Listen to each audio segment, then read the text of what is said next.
Good morning everyone मु प्रदीप स्वागत करुच्ची आज सकाळर 10टी बड़ खबर को। तो यदि आपण माने चैनल को प्रथम थर विजिट करछंती तो चैनल को सब्सक्राइब करेंगे और आगो को नुआ नुआ वीडियो देखिया पई आम चैनल सहित जोड़ी रहिबे। आजिर सबुठारु बड़ खबर जाकि पान कार्ड धारी पई आसिला गुटे बहुत बड़ अपडेट। जदि आपण मानक पाखरे एक रु अधिक पान कार्ड अच्छी ताले आपण मानक दबा पई पड़िबो 10,000 टंकार जुरिमाना। ता सहित जदि आपण माने एपर्यंत पान कार्ड सहित आधार कार्ड लिंक करना ताले जल्दी जल्दी निजर पान कार्ड सहित आधार कार्ड लिंक करिया पई सरकार तरफ आसिला नोटिस। यही काम न कले आपण मानकु दबा पई पड़िबो 10,000 टंकार जुरिमाना। तेणु आज ही आपण मानकर पान कार्ड सहित आधार कार्ड लिंक कर दियंतु। तो परवर्ती खबर जहाँकि आसिला आउ गुटे अपडेट पुणी भाइराल हैला पुरी श्रीमंदिर वीडियो। असुरक्षित रे रहिछि पुरी श्रीमंदिर प्रशासन कड़ाकड़ी सत्वे भी सुरक्षित नहीं मंदिर। बारंबार पुरी मंदिर भिजुआल भाइराल हबारे लागिछि। एही भली एक नुआ वीडियो वर्तमान जहाँकि सामना को आसीछि। एही वीडियो रे चुनरा सेवक नमस्कार करुथिबार दृश्य देखिया पई मिलिछि। एही वीडियोटी उत्तर प्रदेश हिमांशु नामक जड़े व्यक्ति सोशल मीडिया अकाउंट रु होइछि भाइराल। यार परवर्ती खबर आपण मानक पई आसिला आउ गुटिए अपडेट। एणिकी गाड़ीर रंग बदलाइले लागिबा को पड़िबो जुरिमाना। सरकार तरफ आसिला बहुत बड़ नुआ अपडेट। रास्ता रे चलुथिबा गाड़ी मानक पई आसिला नुआ नियम। जदि आपण माने गाड़ी रे किछि कलर मॉडिफिकेशन करूचंती किंबा एक्स्ट्रा लाइट किंबा मोटा अंकर टायर लगाउचंती ताले आपण मानकु दबा पई पड़िबो जुरिमाना। वर्तमान जाकि विभाग तरफ दियागला सूचना। यार परवर्ती खबर जाकि आपण मानक पई आउ गुटिए नुआ अपडेट। राज्य रे बाहरिले आउ 3 पॉजिटिव कोरोना केस। राज्य रे पुणी व्यापिलानी कोरोना 11 रे पहुंचिला आक्रांतक संख्या। ओडिशा रे वर्तमान कायम हेलाउची कोरोना। राज्य रे मोट 11 जन को कोरोना संक्रमित होइतिबा जा सूचना मिलिछि। शनिवार राज्य रे 8 जन कोविड पॉजिटिव थिला बेले खुर्दारु सर्वाधिक 6 जन को कोविड पॉजिटिव रो शिकार होइचंती। तेणु मे 22 तारिख रे प्रथम कोरोना पॉजिटिव बाहरिला परे पुणी थरे दिन को दिन बढ़ी चली कोरोना आक्रांतक संख्या। परवर्ती खबर मास आरंभ कमिला सुना दर। समस्त हिताधिकारी मानक पई आसिला गुटे बहुत बड़ खुशीर खबर। देशर सुनार मूल्य जहाँकि कमिबारे लागिछि। सप्ताह मध्य 24 कैरेट सुना मूल्य रे 770 टंका कमिथिबा बेले 22 कैरेट सुना दर रे 700 टंका ह्रास पाइछि। आज जातीय राजधानी नया दिल्ली रे 24 कैरेट सुना 1 ग्राम पिछा 9,746 टंका थिला बेले 22 कैरेट सुना दर 1 ग्राम पिछा 8,000 टंका रही। यार परवर्ती खबर पुणी कमिला एलपीजी गैस सिलिंडर मूल्य। एथर एलपीजी गैस सिलिंडर मूल्य 24 टंका ह्रास पाइछि।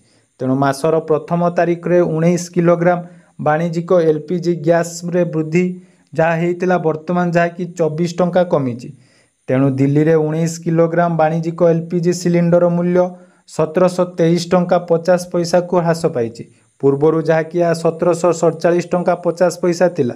यार परवर्ती खबर जहाँकि मोदी को चिट्ठी लिखिले राहुल गांधी।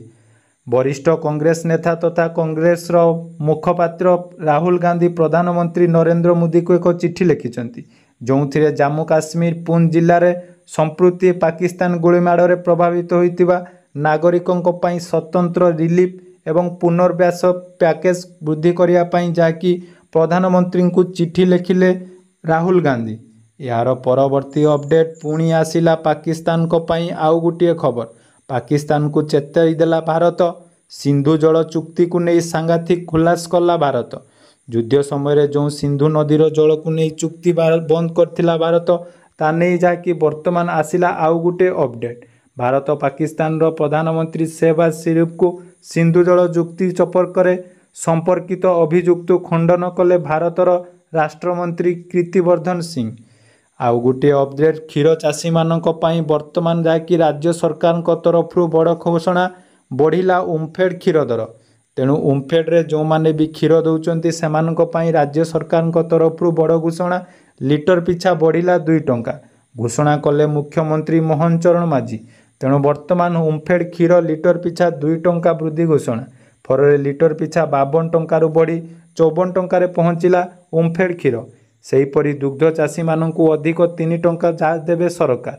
आज सरकार तरफ आसिला नुआ अपडेट। ପରବର୍ତ୍ତୀ ଖବର ଓମଫେଡ୍ ଦୁଗ୍ଧକାରୀଙ୍କ ପାଇଁ ଆସିଲା ଆଉ ଗୋଟିଏ ଅପଡେଟ୍। ଦୁର୍ଘଟଣା ଜନିତ କାରଣରୁ ମୃତ୍ୟୁ ହେଲେ ରାଜ୍ୟ ସରକାର ଦେବେ 1 ଲକ୍ଷ ଟଙ୍କାର କ୍ଷତିପୂରଣ। ସରକାର 1423 କୋଟି ଟଙ୍କା ବ୍ୟୟରେ ରାଜ୍ୟରେ ପ୍ରଚଳନ କରିବା ପାଇଁ ଯାଉଛନ୍ତି କାମଧେନୁ ଯୋଜନା। ତେଣୁ କାମଧେନୁ ଯୋଜନାରେ 14 ଲକ୍ଷ ଗୋପାଳଙ୍କୁ ଅଧିକ କିଭଳି ଦୁଗ୍ଧ ଉତ୍ପାଦନ କରିପାରିବେ ସେ ନେଇ ଯାହାକି ସରକାର 70% ପର୍ଯ୍ୟନ୍ତ ଆର୍ଥିକ ସହାୟତା ଯୋଗାଇ ଦେବା ପାଇଁ ଯାଉଛନ୍ତି, ଯାହାକି ରାଜ୍ୟର ସମସ୍ତ ଚାଷୀମାନଙ୍କ ପାଇଁ ଖୁସି ଖବର। ଆପଣମାନଙ୍କ ପାଇଁ ଆସିବା ପାଇଁ ଯାଉଛି PM କିଷାନ ଯୋଜନାର 20ତମ ଇନଷ୍ଟଲମେଣ୍ଟ। ଏହି ମାସ 15 ତାରିଖ ପରେ ଆପଣମାନଙ୍କ ବ୍ୟାଙ୍କ ଆକାଉଣ୍ଟକୁ ଆସିପାରେ PM କିଷାନର 20ତମ ଇନଷ୍ଟଲମେଣ୍ଟ। ଏଥର PM କିଷାନରେ ନୂଆ ହିତାଧିକାରୀମାନଙ୍କୁ ମିଳିବା ପାଇଁ ଯାଉଛି 2000 ଟଙ୍କା।